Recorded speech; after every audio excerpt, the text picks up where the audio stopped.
Mas antes eu peço que você se inscreva aqui no canal, porque tá cada vez mais difícil levar a verdade pro povo. Agora, olha só o que aconteceu. Eu vou falar primeiro sobre o petróleo. Os Estados Unidos primeiro foram pedir ao Maduro. O Maduro falou que para negociar ele teria que ser reconhecido oficialmente como presidente da Venezuela. Ele falou mesmo para os americanos que ele falou para os europeus. Uma comissão da União Europeia também foi à Venezuela, foi a Caracas conversar com ele e falou: não, eu não vou nem negociar porque para vocês o presidente é o Guaidó. Vai lá e liga para o Guaidó e pede petróleo para ele, vê se ele te entrega petróleo.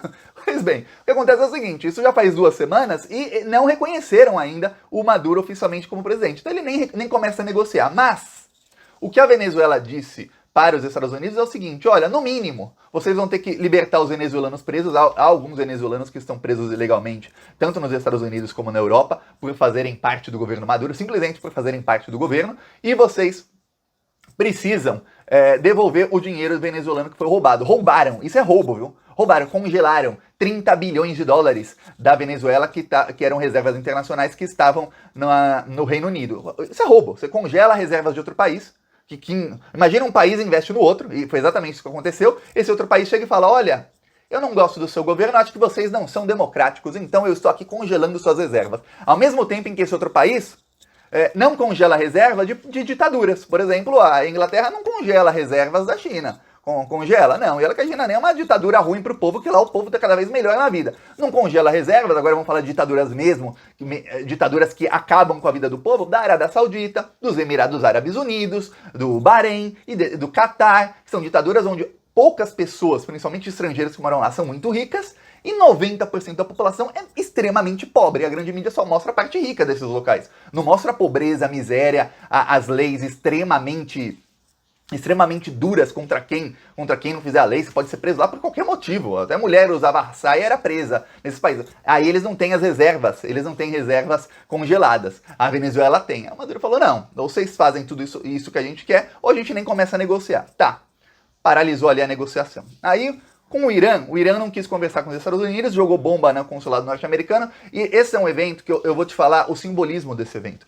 Imagina você, 3 anos atrás, ou 2 anos atrás, 1 ano atrás que seja, se o Irã resolve bombardear o consulado norte-americano em qualquer país do mundo, mas ali no caso era no Iraque, que era do lado. Imagina o que aconteceria.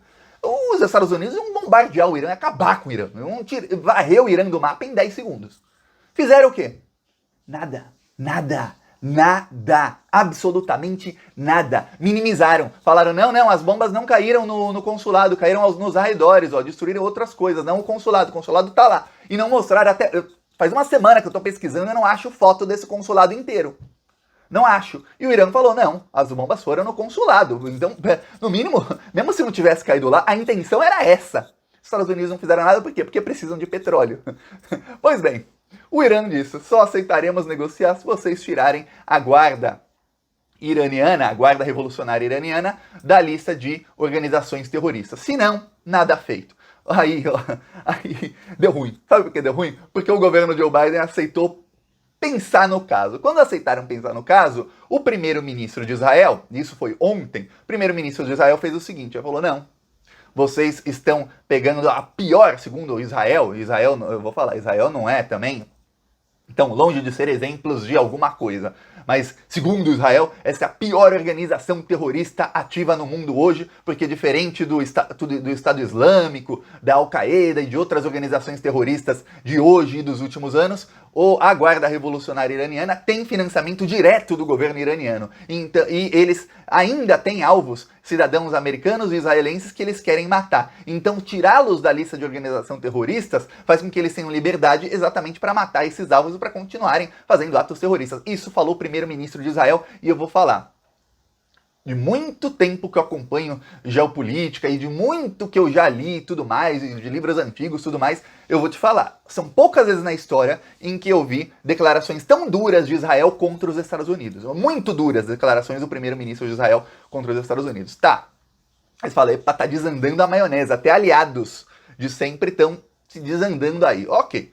Foram pedir pinico também agora para o Brasil, a Agência Nacional de Petróleo. Vamos lembrar, eu até falei aqui esses dias sobre agências. Eu estava falando sobre a agência aqui no Brasil que aprovou a empresa do Elon Musk. E eu falei: essas agências são em tese, não são subordinadas a governo nenhum. O Brasil tem agências de tudo, a ANAC, a Agência Nacional de Aviação Civil, tem a Agência Nacional de Saúde, tem a Anvisa, tem várias dessas agências, tem a Anatel. Por quê? Porque elas são independentes. Pode vir um governo de direita, de esquerda, de extrema-direita, de extrema-esquerda, e essas agências têm ali a sua cúpula, as suas diretorias, que decidem o que é melhor para o país, independente do que o governo quer. Então os governos não interferem nessa agência, ou pelo menos não deveriam interferir, como claramente o governo Bolsonaro parece ter interferido, tem todos os indícios, na Anatel para a empresa do Elon Musk ser aprovada mais rápido. Provavelmente seria aprovada a empresa do Elon Musk, mas foi em tempo recorde. Ok. A Agência Nacional do Petróleo tem os petroleiros. Os petroleiros, eu vou falar, 97 em cada 100 petroleiros são contra o Bolsonaro. E os outros 3 estão na dúvida. Não tem um bolsonarista. E eles falaram para os Estados Unidos, não vamos aumentar a produção de petróleo, o pré-sal fica a 7 quilômetros de profundidade, não dá para a gente simplesmente falar, vamos aqui dobrar a produção. Não dá, a gente planeja dobrar a produção em 10 anos. Se não tiver novos campos e tudo mais, em 10 anos a gente pode dobrar a produção do que a gente tem aqui. Se não dá, esqueçam. Ok, aí, cara, assim, e agora? O que a gente faz? O que a gente faz? Já tá passando vergonha o Biden na Venezuela, passando vergonha agora em cogitar tirar a guarda revolucionária do Irã da lista de organizações criminosas, e ficou por isso mesmo. E a Rússia, o ministro das Energias da Rússia falou ontem à noite, ele falou para a imprensa, ele falou, se a Europa continuar boicotando a Rússia, o preço do petróleo vai chegar em $300 em algumas semanas. Ele não falou meses, falou semanas. Agora é esperar essas semanas passarem. Ok. Enquanto isso, o Zelensky foi para a Ucrânia. Ele falou pelo Zoom, né? Ele falou virtualmente com o parlamento ucraniano. E aí, eu vou te mostrar que repercussão. Se você entende lá a língua de Israel, aí você vai entender exatamente a repercussão. Se não, felizmente, hoje em dia tem tradutor. Alguém entende aqui o que está escrito? Isso aqui é da agência de notícias lá de Israel. Não? Pois bem. Que bom que tem o botão de traduzir. Também tem o Google Tradutor. Eu sempre checo 2 ou 3 tradutores para ver se tem algum erro. Mas não, tá praticamente correto. Quem quiser, pausa aí para ler, mas eu vou ler aqui também, ó. Altos ministros do governo. O discurso de Zelensky foi um ataque flagrante e excessivo a Israel. Não reflete o esforço israelense em todos os setores. Israel está se esforçando para ajudar os ucranianos a limitar as possibilidades disponíveis. Aí, outra agência de notícias. Eu mostro agências diferentes para você ver que não é invenção, não. Outra agência aqui, quem souber ler aí, traduz aí nos comentários. Mas tá aqui, ó, ministros seniores. Seniores, na verdade, quer dizer os ministros do alto escalão. Contra o discurso de Zelensky. A comparação com o Holocausto é ultrajante, é uma colher de chá. Colher de chá porque vai dar pano pra manga isso aí.